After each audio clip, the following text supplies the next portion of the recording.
Okay, to continue our discussions, we go now to oxidative brancidity. It is the result of partial oxidation of unsaturated fatty acids. So again, when you say unsaturated, these are fatty acids that has a double bond based on their structure.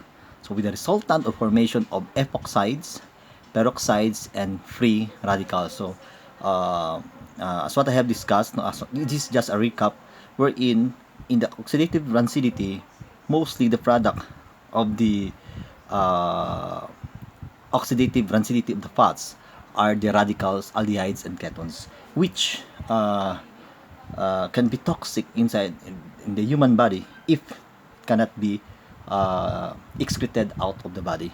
Okay? So tawag doon mga radicals. Okay? So we have waxes. They form secretions of insects, leaves, and fruits of plants. So we have lanolin or wolf fat, beeswax, ito yung sa mga bees, and we have whale sperms oil. Okay? One of the food supplement is also yung tawag natin na shark oil. Okay? Are esters of higher fatty acids with higher monohydroxy aliphatic alcohols. When say aliphatic, single bond alcohols. And so have a long straight 60 to 100 hydrocarbon atoms. So this is considered to be a long chain of fatty acids. So we go now to phospholipids. So contain glycerol, fatty acids, and nitrogenous base. That's why our body is made up also by glycerol. So why? Because in the cell membrane, it has a phospholipids or bilayer phospholipids, which also contains glycerols, fatty acids, and nitrogenous base. So what are the properties of phospholipids? You have phosphatidates. So meaning it contains a phosphate group, amphipathic property, wherein say amphipathic property, phospholipids possess the non-polar or the polar region or the hydrophobic and hydrophilic phase. We have the micelle formations, liposomes, and biomembranes. Okay, so we go one by one of this one. So when you say phospholipids, it is found in the bilayer of cell membrane or biological membrane. So it has a hydrophilic and hydrophobic phase. Polar is the head, wherein it is exposed to water, and the hydrophobic phase, this is the lipid phase, wherein lipid soluble drugs passes through that lipid phase, and while the water soluble drugs passes through the water region. So we have the hydrophilic is the head, orient towards the water, and hydrophobic tails orient towards away from the water. That's why this is hydrophobic. We try to see if we have the cell membrane of the inner and outer. So it is composed of the cell membrane proteins. So what are the example of proteins that are found in the cell membrane or biological membrane? We have the glycoproteins, integral proteins, the receptors, the channels, and of course inside the cells we have the inner portion. We have phosphodiinositol. Okay, we have the phosphatidylserine and phospholipids. Sa outer, of course, there is what we call a phospholipids, and phosphatidylcholine cholesterol also is present. So these are the different lipids that are found in the biological cell membrane. So phosphatidates, meaning these are lipids or characteristic of biophospholipids that possess a phosphatidic acid, which is the simplest phospholipids. So phosphatidic acid is made up of one glycerol to which fatty acids residues are esterified to carbon 1 and 2. Exhibits optical isomerism and L isomer, meaning when say L lebo, the rotation of structure is to the left. Okay, so this is now our the esterification process happens in carbon number 1 and carbon number 2. Okay, carbon number 1 and carbon number 2. So we have the phosphate group or the phosphatidic acid. When you say phosphatidic acid, if you try to see, the phosphorus are bonded to 2 hydroxyl group. So that's why that is the derivative of phosphatidic acid, which is also known as the phospholipids. Amphipathic in nature. So phospholipids in general are amphipathic. particularly lecithin, or known as phosphatidyl inositol. Okay?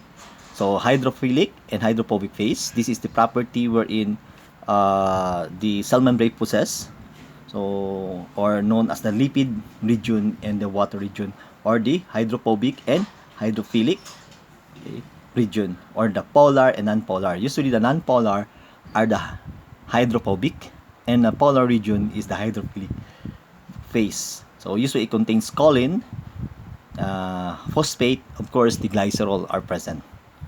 So, micelles, so are spheres of lipids that forms aqueous solutions. So this one, when you say there is a characteristic of the lipid membrane layer that are considered to be permeable. They can form what we call this one micelles or liposomes. They can form vesicles for the different absorption of nutrients, drugs, and other foreign chemicals or nutrients that enters the cells. So it involves solubilization of lipids in water and help digestion of absorption of lipids. So usually ito yung micelles. So micelles usually dito inside of that micelles it will form invagination. So that is coming from the bile or phospholipids. So this one is the lipid layer or the hydrophobic layer wherein it facilitates the absorption of lipids. Okay? While liposomes class, we'll discuss later, ito naman yung tawag na water region because yung head portion, ito yung exposed sa water. So liposomes are lipid bilayer which enclose itself under appropriate conditions. So microscopic spherical vesicles, that's why I told you that whenever nutrients, it might be a lipid soluble molecules that enters the cells, it is the functions of the cell membrane to form a vesicle or known as the liposomes. When mixed with water under special conditions, the phospholipids arrange themselves to form bilayer membrane which enclose some of the water in the phospholipid sphere. So usually ito yung structure ng tinatawag nating liposomes. So this is the water phase. So yung mga water soluble or ingestion of that water soluble substances, so or water and help in digestion absorption of lipids, ito yung sa micelles. Pero yung sa water, usually ito yung liposomes. Okay? So try to see, for example, we have the mechanism, acceptance of liposomes into the cell. So we have the liposomes inclusions. When you say liposomes, inclusions wherein the head portion are enclosed to each other based on that sphere. Okay, so whenever, example, water-soluble drugs enters, usually ito yung the tendency of cell membrane is to form a vesicle. Then this is now the liposome. So naka-enclose yung water region. So try to see water-insoluble drug carrying hydrophobic region. So this is the lipid-soluble drugs. While lipid-soluble because yung tail is the hydrophobic region. So mostly lipids lang na nandyan o lipid-soluble drugs are known to be at least lipid-soluble substances. While water-soluble drugs are carried in the hydrophilic region. And protein-bound into surface are target the liposomes. So protein bounded onto the surface can target liposomes. Ito yung mga proteins. So take note, so ito yung water-soluble drugs, dito yung lipid-soluble drugs. So that is the main functions and characteristic of the liposomes is to carry both the water-soluble drugs and then the lipid-soluble drugs because they have inclusions. So pwede isahan na lang. Okay? So dito yung water-soluble drugs, dito yung lipid-soluble drugs. So that is how the cells facilitates the entry of both water-soluble and lipid-soluble drugs. So biomembranes, the molecules align themselves to form monolayers with polar heads pointing in one direction and the non-polar pointing to the opposite direction. So that is the polar, yung may head, and then yung non-polar, yung tail part. Only fatty acids with more than 6 carbon atom forms monolayer. So it is only the short chain fatty acids can form a monolayer. So properties of biological membrane. So due to their amphipathic structure, phospholipids structurally form bilayers. So this is the outer leaflet and then we have the inner leaflet. So dito yung natawag natin na lipid soluble phase. The lipid bilayers of cells contain asymmetric distribution of different types of phospholipids, sphingolipids, glycerolipids.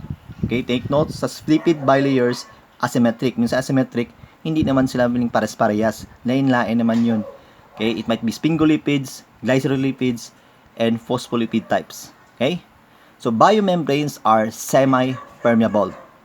Gases, aromatic compounds, and small polar molecules can all pass through the biomembrane, while large polar or any charged molecules cannot.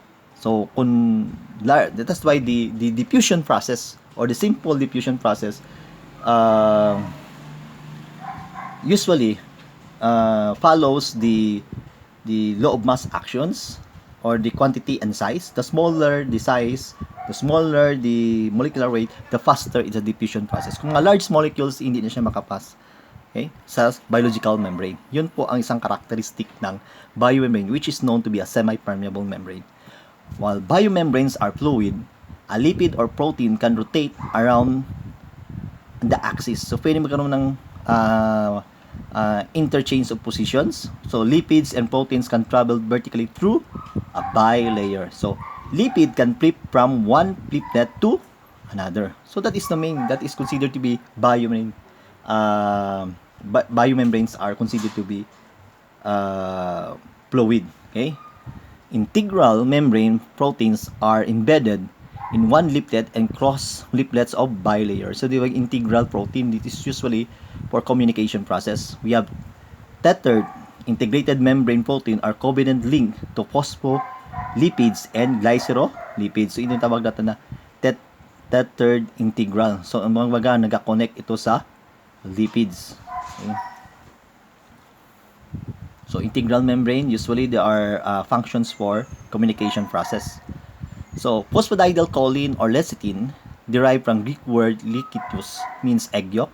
Zwitterion, when you say zwitterion, it possesses both positive and negative charge.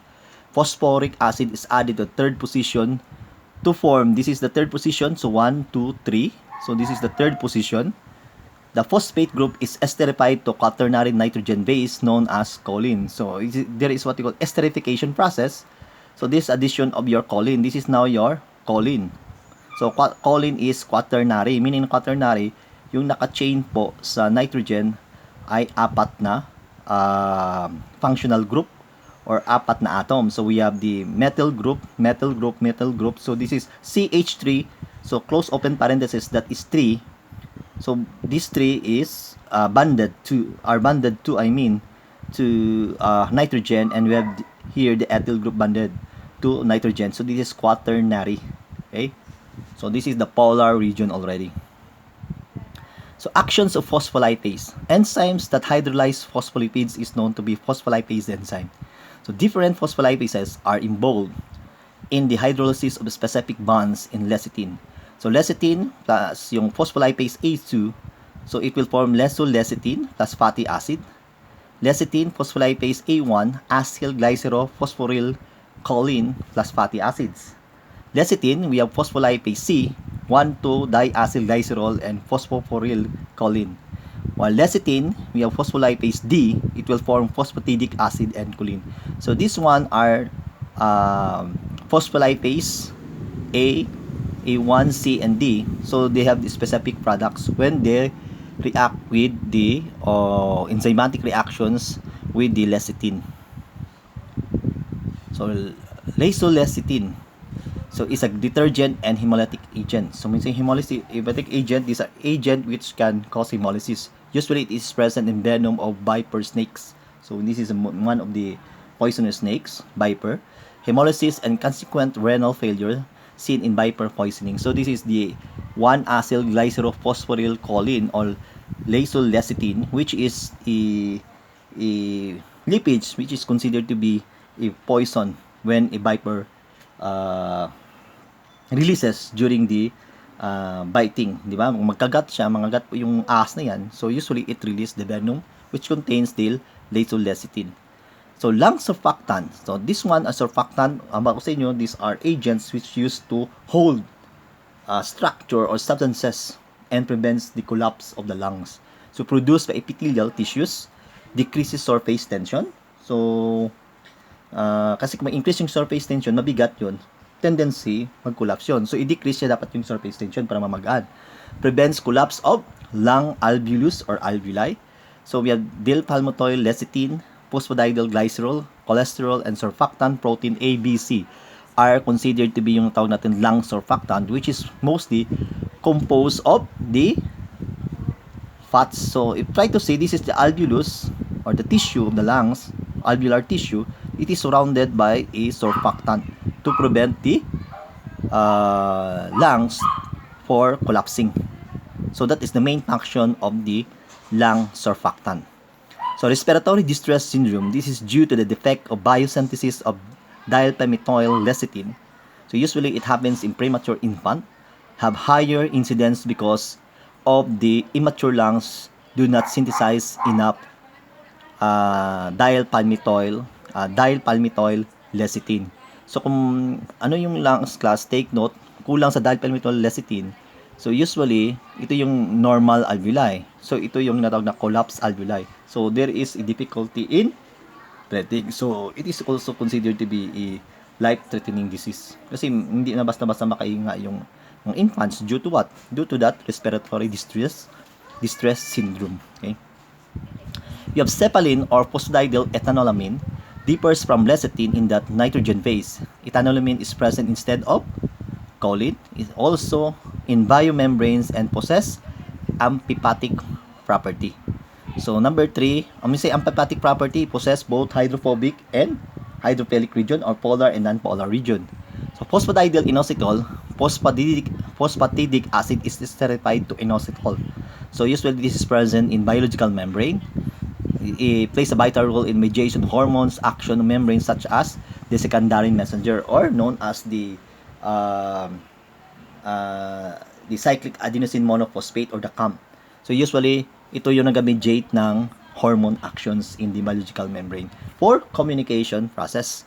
So whenever there is what we call a binding of the molecules, especially in the binding example, epinephrine. Usually epinephrine binds with the receptor in the biological membrane. So there is what we call a second messenger which is known to be itong tinatawag natin ng mga phosphatidyl inositol. Okay? So plasmalogens,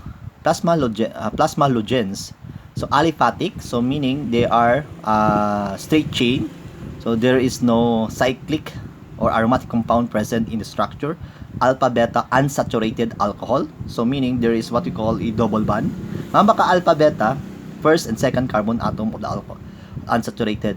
Okay, linkage with the first OH of the glycerol. So OH is esterified to fatty acids, and we have the phosphoric acid is attached to the choline. Okay, so this one found in biomembranes of brains and muscles. Ito yung mga plasmalogens. Okay. So we have first OH of the glycerol, nandito yan. Okay. Next, phosphatidyl glycerol formed by esterification of phosphatidic acid to glycerol. So we have the phosphatidic acid plus glycerol. So ang product niyan is diphosphatidyl glycerol or cardiopine. So usually it is extracted by myocardium, so coming from the cardiac muscles. Decreased cardiopine leads to heart failure, hypothyroidism, and some types of myopathies. So these are some types of cardiovascular diseases. So it is very important kasi ito yung plays the important role also in the structure of the myocardial tissues. So sphingolipids, so this one content of phosphosphingocytes, glycosphingolipids or sulfatides, long chain aliphatic alcohol sphingosine which attached the fatty acid is amide link. So meaning may amide link po dyan, and to form is ceramide. So this is an example just of the structure of the sphingosine. We have another one, the Phosphosphingocytes. So usually contains phosphoric acid. So mostly these are abundant in sphingomyelin. So found in the nervous tissue, especially in the axon. Okay. Contains choline also. And sphingomyelins are only sphingolipid that contains phosphate and have no sugar moiety or no sugar substances. Found in large quantities of nervous system, especially in the axon, which is contains the myelin sheath, which act as insulator. Any group of phospholipids that are found, especially in the nerve tissue yielding. So kahit paano hydrolysis, ha, take note, sphingosine, choline, fatty acids, and phosphoric upon hydrolysis. Because of amphipathic properties, sphingomyelins can act as detergent and, of course, emulsifying agent. When combined with fatty acids, it will form ceramide.